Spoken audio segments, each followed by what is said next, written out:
Kita lanjut bahas PTTH Dunia Para Dewa episode 172. Oke lah, gak usah banyak mang-ming-mang, kita langsung masuk aja ke pembahasan.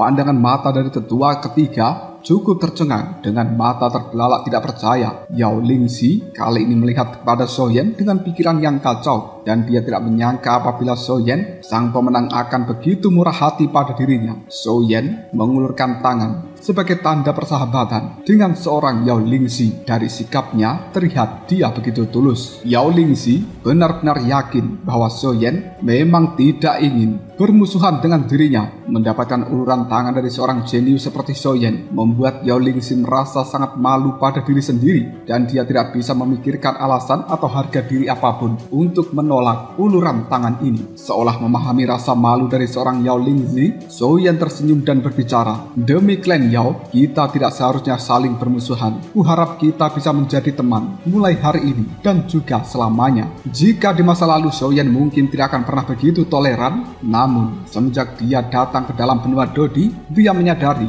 bahwa orang-orang di level Dodi dari tempat ini hanyalah sebuah permulaan. Dan setelah menyaksikan kekuatan besar dari aliansi bisnis dan juga ras Yao, Soyen telah mulai mengekang kesombongan pribadi di dalam dirinya, fokus pada pengembangan kekuatan dan juga berupaya untuk menyatukan seluruh kekuatan sebisa mungkin, karena itu adalah temperamen yang dibutuhkan oleh seorang pemimpin. Pada akhirnya Yao Lingxi juga mengulurkan telapak tangannya dan dia menggenggam erat tangan dari Soyen. Tepuk tangan yang cukup meriah pun kembali terdengar di dalam klan Yao ini. Penilaian semua orang terhadap Soyen sekali lagi telah meningkat secara signifikan. Bahkan mata dari tetua agung menunjukkan sebuah kelembutan dan juga kekaguman terhadap Soyen. Tetua agung kemudian berkata, sangat berbakat dan juga rendah hati, memiliki potensi yang tidak terbatas serta tidak sombong. Aku orang tua ini pada akhirnya mengerti kenapa pemimpin dari klan Yao rela melakukan apa saja untuk menjadikanmu sebagai seorang cucu murid. Soyen tersenyum pada tetua agung sambil berkata, "Tetua agung, Anda terlalu memuji diriku.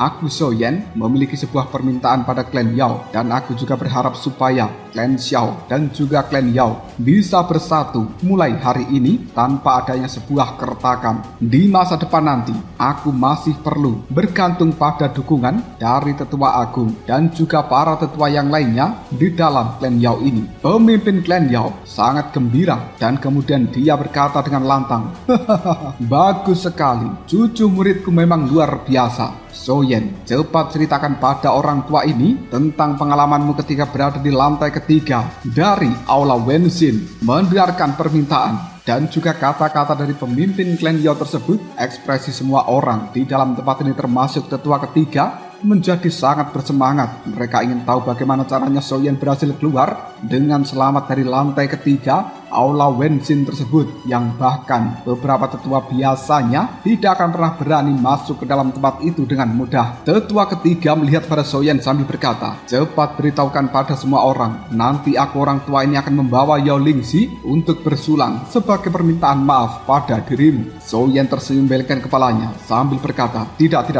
Anda adalah seorang senior, bagaimana mungkin aku seorang junior akan bisa melakukan hal itu?" Soyen kemudian membisikkan sesuatu pada telinga tetua ketiga, "Permintaan maaf tidak diperlukan, namun jangan lupa dengan taruhannya." Tetua ketiga sangat kaget, dasar bocah nakal. Selanjutnya, Soyen pun menceritakan pengalamannya ketika dia berada di lantai ketiga dari Aula Wenxin secara detail dengan nada yang cukup tenang. Namun ini adalah kisah yang sangat berbahaya, di mana hidupnya bergantung pada seutas keyakinan yang sangat tipis dari awal hingga akhir. Sedikit kesalahan saja akan mengakibatkan jiwa dari seorang Soyen tersebar dari dunia. Semua orang, termasuk pemimpin klan Yao, ketika mendengarkan cerita dari seorang Soyen, ekspresi mereka membeku. Tatapan matanya terus tertuju pada Soyen dan hampir menahan nafas. Kekaguman terhadap Soyen benar-benar meluap pada kali ini. Meskipun kebingungan dari senior kecapi pada saat itu memang tidak sulit untuk diatasi, namun di bawah tekanan yang luar biasa seperti itu, di dalam bahaya, siapa di antara mereka yang berani mengatakan bahwa akan bisa menjawab dengan sempurna. Dan siapa yang berani mengatakan bahwa mereka memiliki keberanian di atas Soyen, wawasan tanpa rasa takut yang dimiliki oleh seorang Soyen ketika menghadapi puncak bintang 8 Dodi dan juga kekuatan jiwa di alam Si bukan sesuatu yang mudah dihadapi, karena harus memiliki sebuah ketelitian dalam hal berpikir, karena ambang hidup dan matinya benar-benar tipis. Setelah mendengarkan cerita dari Soyen secara detail itu, tatapan mata tetua ketiga melihat pada tetua agung dan juga tetua kedua. Lalu dia mengatakan, sepertinya Yao Lingxi dan aku sama sekali tidak kalah secara tidak adil. Pemimpin klan Yao, Anda benar-benar mendapatkan cucu murid yang luar biasa. Pemimpin klan, dari awal Anda tampaknya cukup tenang. Apakah mungkin Anda sudah mengantisipasi hasilnya akan seperti ini? Pandangan mata dari tetua ketiga langsung berbinar ketika melihat pada pemimpin klan tersebut. Jika ini benar-benar jebakan yang dibuat oleh pemimpin klan, dia pasti akan menderita kerugian yang besar.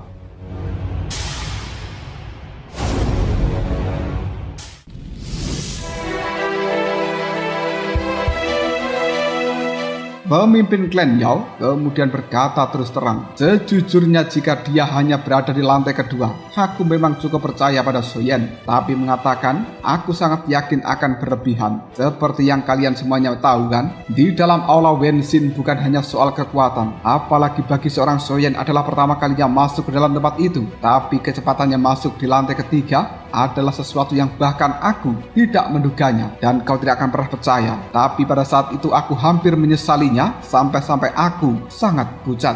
Aku sangat takut sesuatu akan terjadi pada Soyen di dalam sana. Kehilangan murid yang luar biasa seperti dia setelah baru saja mengangkatnya sebagai seorang cucu muridku, bagaimana mungkin aku tidak cemas? Pandangan mata dari tetua ketiga melirik ke sana kemari. Sungguh kepercayaan diri yang sangat besar. Semakin dia memikirkan keberanian Soyen, semakin merasakan adanya sebuah kesenjangan yang sangat besar, dan dia tak bisa menahan rasa kesal karena kalah taruhan dan harus menyerahkan inti binatang iblis yang telah dia kumpulkan selama bertahun-tahun ini untuk diberikan pada Soyen. Raut wajah dari tetua ketiga nampak sangat jelek, tapi bagaimana mungkin ekspresi wajah seperti itu tak luput dari pandangan mata pemimpin klan Yao. Dan kali ini pemimpin klan Yao tersebut melanjutkan ucapannya, sebenarnya ini adalah hasil yang sangat bagus. Aku sangat puas, setidaknya ini telah membuat Yao Lingxi dan juga para talenta muda dari klan Yaoku yang selalu menganggap diri mereka sebagai seorang jenius sejati tanpa tahu selalu ada orang yang mungkin lebih terampil daripada mereka sendiri.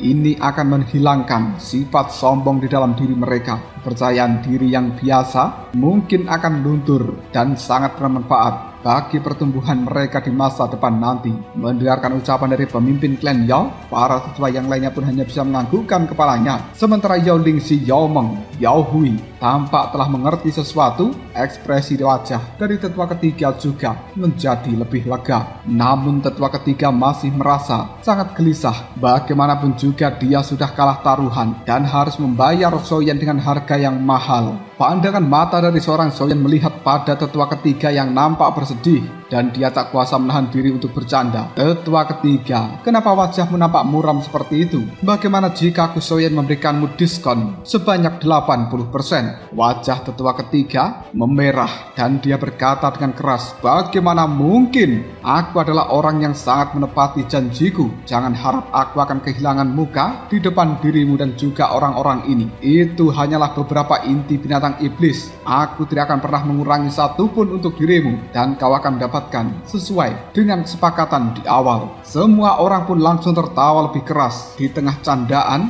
yang dilontarkan Soyen dan juga tetua ketiga tersebut. Kali ini hubungan antara Soyen dan juga klan Yao telah dengan cepat menghangat. Pemimpin klan Yao melihat pada Soyen dan dia tak kuasa untuk bertanya, Soyen, apa rencanamu setelah ini? Apakah kau akan tinggal di dalam klan Yao untuk sementara waktu lagi? Soyen terdiam sejenak lalu menggelengkan kepalanya. Tidak, aku harus segera kembali untuk melakukan persiapan penuh demi bisa mengumpulkan rumput hemeng untuk membangkitkan leluhurku Xiao Xuan. Pemimpin klan Yao pun menjawab, baiklah, alam ilusi hutan besar di kota Juki penuh dengan bahaya. Meskipun masih ada waktu sebelum terbuka, persiapan lebih awal akan selalu lebih baik. Pada akhirnya, jamuan makan malam pun telah digelar dengan cara yang cukup meriah. Tetua ketiga memberikan Soyen sebuah cincin penyimpanan yang berisi 500 inti binatang iblis bintang 5 dodi dan juga puluhan inti binatang iblis bintang 6 dodi. Pemimpin klan Yao dan juga beberapa tetua kemudian membawa Soyen untuk mengambil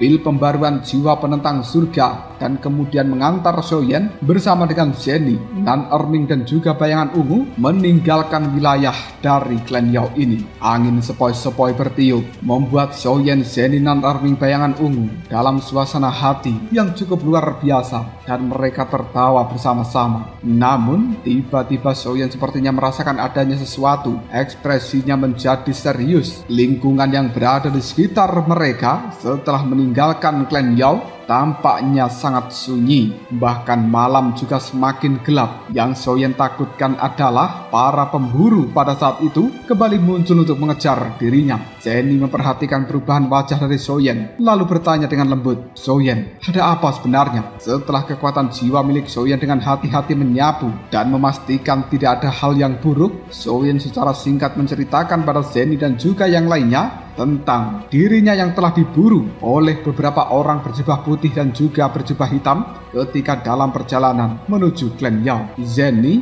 mendengarkan cerita dari Soyen merasakan ketakutan dan kemudian dia pun berkata, kami bergegas menuju tempat ini karena kami juga merasakan bahwa dirimu sedang dalam bahaya. Niat amarah yang luar biasa telah terpampang di wajah dari seorang Zeni ketika dia memikirkan Soyen dalam bahaya pada saat itu dan dia mengepalkan tinjunya sambil berkata, kekuatan macam apa sebenarnya yang begitu lancang untuk memburu dirimu? Soyen nampak sedikit gelisah yang kemudian dia mengatakan, aku tidak yakin tentang hal ini dan tentang latar belakang mereka, aku juga masih belum bisa memastikannya. Tatapan mata Zeni semakin tajam, ekspresi Nan Erming berubah semakin dingin. Meskipun mereka tahu Soyen dalam bahaya, sebelumnya mereka tidak pernah menyangka bahwa ada lebih dari satu kekuatan yang mencoba memburu seorang Soyen, dan bahkan asasin bayaran juga telah dikirimkan. Bahaya seperti itu telah melampaui imajinasi mereka.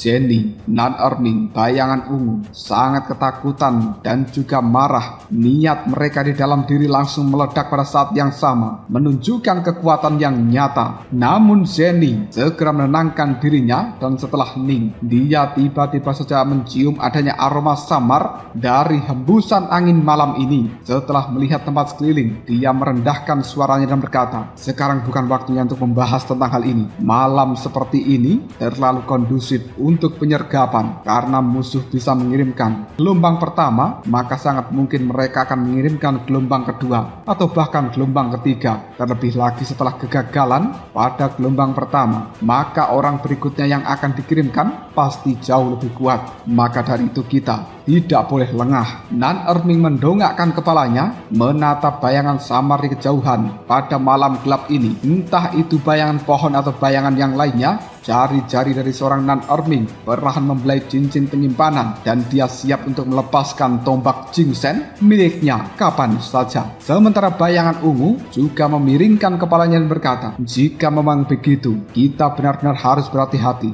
Nona muda, kita belum terlalu jauh dari klan Yao, kenapa kita tidak kembali saja dan meminta klan Yao untuk mengirimkan orang mengawal kita sampai di kediaman klan Xiao? Zeni mengerutkan keningnya berpikir sejenak. Tidak, kita bisa mempercayai pemimpin klan Yao, tapi siapa yang bisa memastikan bahwa tidak akan ada masalah di dalam klan Yao itu sendiri? Meminta orang-orang dari klan Yao untuk menjadi pengawal pada akhirnya tidak bisa 100% meyakinkan dan kita perlu lebih berhati-hati untuk saat ini. Nan Erming menganggukkan kepalanya tanda setuju dengan Zeni. Bayangan ungu bertanya dengan cemas, lalu apa yang harus kita lakukan sekarang? Zeni Zeni setelah berpikir sejenak dia menimpali. Menghadapi bahaya yang tidak diketahui kita hanya punya dua pilihan. Yang pertama, kita kembali ke dalam klan Yao dan meminta klan Yao untuk mengirimkan pesan pada Kaisar Iblis Sauron dan juga Saolong supaya mereka mengirimkan orang kuat untuk menjemput kita. Yang kedua adalah kita berempat memanfaatkan keuntungan karena jumlah kita saat ini sedikit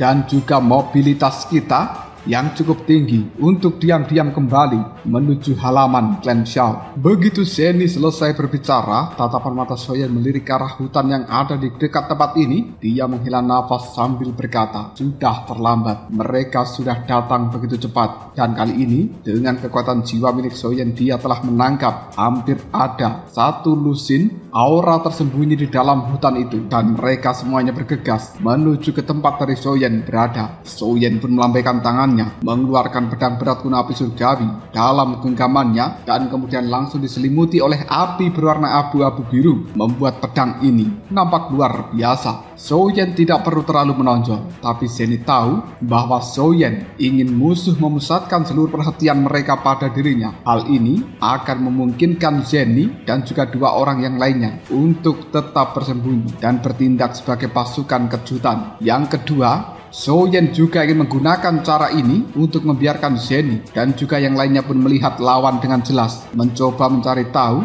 dari manakah mereka berasal. Rencana yang telah disusun oleh Soyen ini menunjukkan bahwa pemahamannya secara diam-diam sangat menakjubkan. Zeni dan juga Nan Erming serta bayangan ungu, mereka bertiga sesuai dengan arahan Soyen bekerja sama dengan ide untuk menjaga supaya ketiganya tidak terlalu mencolok. Ketika senjata pedang berat kuno api surgawi berkobar, sosok-sosok yang bersembunyi di dalam hutan mereka melangkah keluar dari kegelapan, namun tidak menyerang, dan secara diam-diam mengamati Soyen serta tiga orang yang lainnya. Total orang-orang ini ada 18. Penampilan mereka tampak biasa saja, tidak ada yang istimewa kecuali pakaian yang berwarna merah gelap. Ke-18 orang ini membuat pupil mata Soyen, Zeni, Nan Erming, bayangan ungu langsung menyipit tajam, karena tidak ada satupun dari mereka berempat yang mengetahui tingkat kultivasi dari 18 orang berjubah merah gelap tersebut. Ini berarti menandakan bahwa 18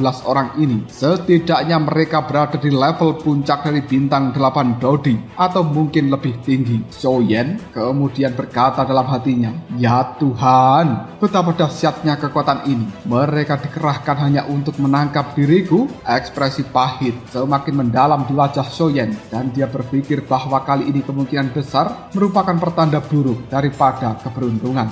Zeni pun dengan cepat memahami situasinya, dan kemudian tatapan mata yang tajam dari seorang Zeni melihat 18 orang berjubah merah hitam itu. Pada saat itu juga seorang pria parubaya yang menjadi pemimpin para pria berjubah hitam merah ini bertanya, bolehkah aku saat ini bertanya, apakah kau adalah Tuan Muda Soyen? Soyen dan juga yang lainnya pun terkejut, mengerutkan keningnya secara tidak percaya, karena tidak banyak orang yang memanggil Soyen dengan sebutan Tuan Muda Xiao, dan tentu saja hal itu seharusnya tidak keluar dari mulut orang-orang yang mencoba untuk memburu dirinya. Soyen bertanya balik, siapakah Anda sebenarnya? Sang pria parubaya pemimpin orang-orang berjubah merah hitam ini sedikit tersenyum. Dia melambaikan tangan kepada 17 orang di belakangnya sambil berkata, jika begitu ini seharusnya memang benar.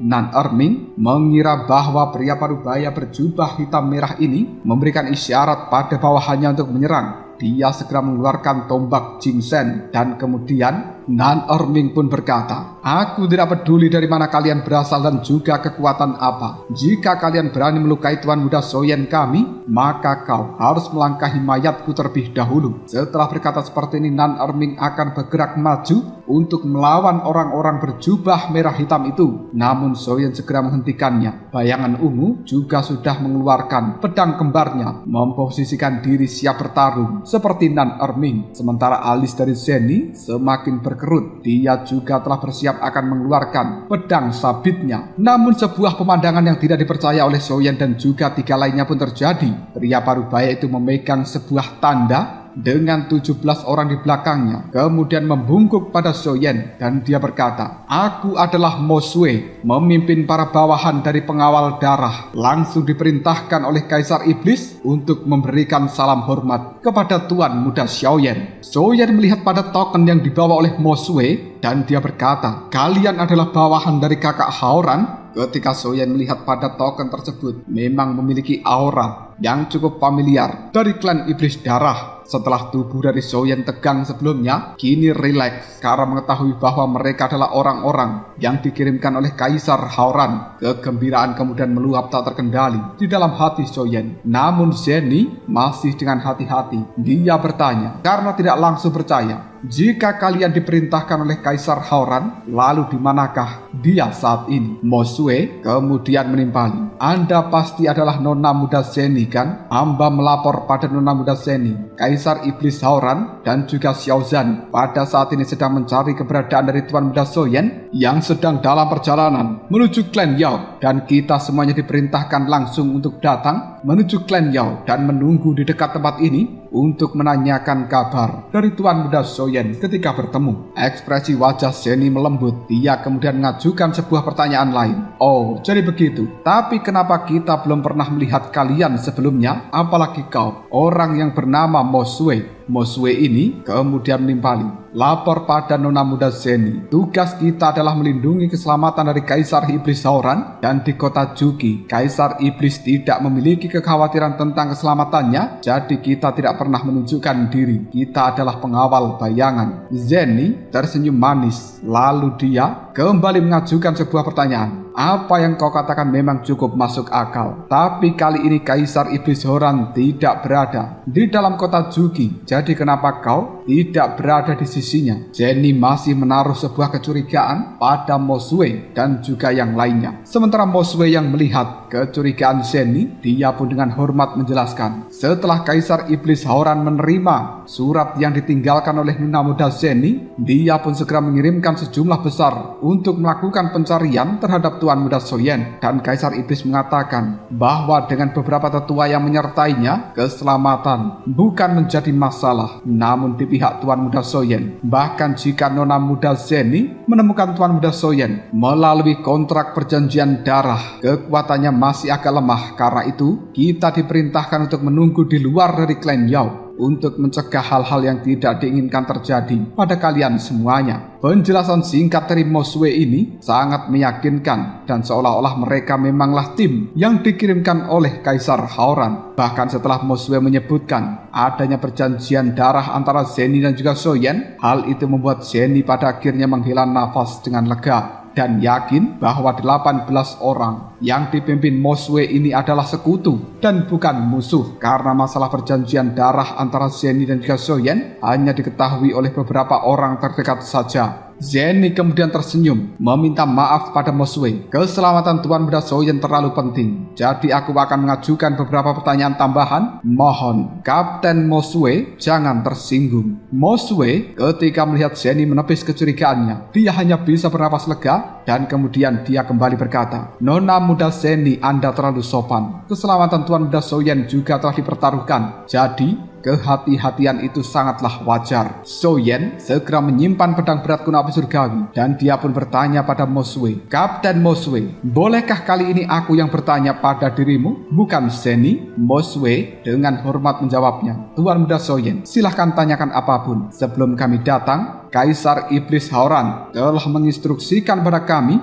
bahwa jika bertemu dengan Tuan Muda Xiao, kami harus memperlakukan dirimu seperti memperlakukan Kaisar Iblis, dan perintah Tuan Muda Soyen adalah perintah untuk kita semuanya." Soyen cukup tersentuh dengan kata-kata seperti itu, tapi dia juga masih penasaran dengan pertanyaan yang ada di dalam hatinya. Soyen tanpa ragu langsung mengatakan, "Sebelumnya aku telah menggunakan kekuatan jiwaku untuk menjelajahi tempat sekeliling, dan aku tidak menemukan anomali apapun. Bagaimana kalian semuanya bisa begitu dekat dengan kami dalam kurun waktu sesingkat ini? Sebenarnya kalian berada di kekuatan tingkat berapa?"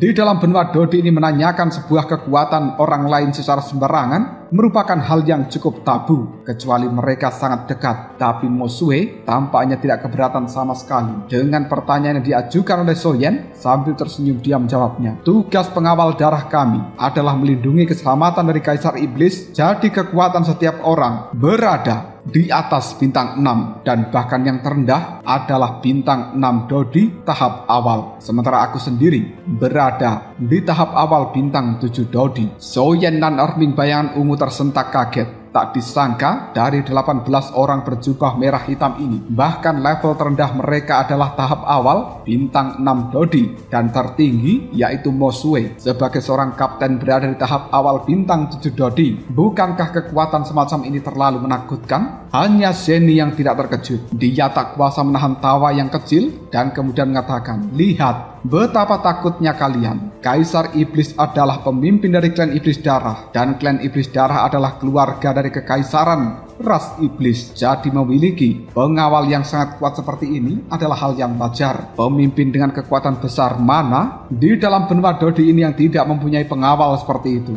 Ketika nanti klan Xiaomu berkembang di masa depan, kalian juga akan membutuhkan pengawal sekuat ini. Soyen kemudian bergumam di dalam hatinya, yang terkuat di antara kelompokku sekarang adalah Xiaozan. Dia hanya mencapai tahap awal bintang 6 Dodi. Jika aku memiliki pengawal sekuat ini, bukankah yang terkuat kita seharusnya sudah berada di bintang 7? Dan apakah kita masih membutuhkan pengawal? Seperti itu kemudian hari. Namun Soyen tetap benar-benar senang karena Kaisar Hauran memiliki kekuatan tersembunyi yang sangat dahsyat. Tiba-tiba saja Soyen teringat sesuatu dan kemudian dia bertanya pada Mosue dengan serius, karena kau adalah pengawal dari kakak Hauran, kau pasti punya cara untuk menghubungi dirinya, bukan? Mosue menganggukkan kepalanya sebagai jawaban. Soyen kemudian berkata, baguslah Kapten Mosue, sekarang kita sudah aman. Segera hubungi Kaisar Iblis Hauran dan beritahu dia bahwa kau telah bertemu dengan kami, dan mintalah dia untuk tenang, tidak perlu khawatir. Selain itu, tarik semua orang yang telah melakukan pencarian terhadap diriku di bawah perlindungan dari pengawal darah seperti Mosue ini. Soyen dan juga kelompoknya telah terbang menembus malam yang sangat gelap. Mereka merasakan kesejukan malam ini dengan cara yang cukup tenang. Nan Erming dan juga bayangan ungu akhirnya juga bisa rileks. Hanya saja alis dari Zeni seringkali berkedut. Setelah bertukar pandang dengan Soyen, dia bertanya kepada Mosue, bahkan kalian semuanya telah dikerahkan. Operasi pencarian ini pasti telah mengungkapkan seluruh kekuatan dari klan Iblis Darah dan juga kediaman klan Xiao, bukan? Mosue terbang di samping dari Soyen, mendengarkan pertanyaan dari Zeni segera menjawab, tenang saja Nona muda Zeni, kebetulan sekali daerah ini memiliki sumber daya mineral dari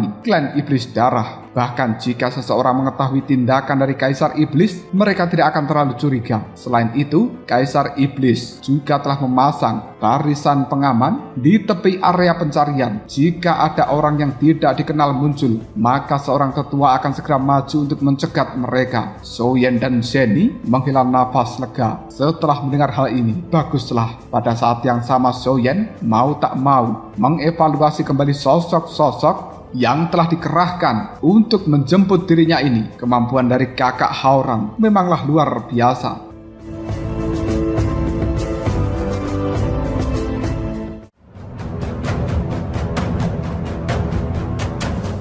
Lalu, apakah yang akan terjadi selanjutnya? Mungkinkah Mosue ini memang orang suruhan dari Kaisar Hauran? Atau sebenarnya dia adalah musuh yang telah dikirimkan untuk menyamar sebagai orang-orang dari Kaisar Iblis Hauran? Jika hal itu benar-benar terjadi, maka nyawa dari Soyen dalam bahaya. Jika kalian penasaran, tunggu aja jawabannya di next video. Kau berasa.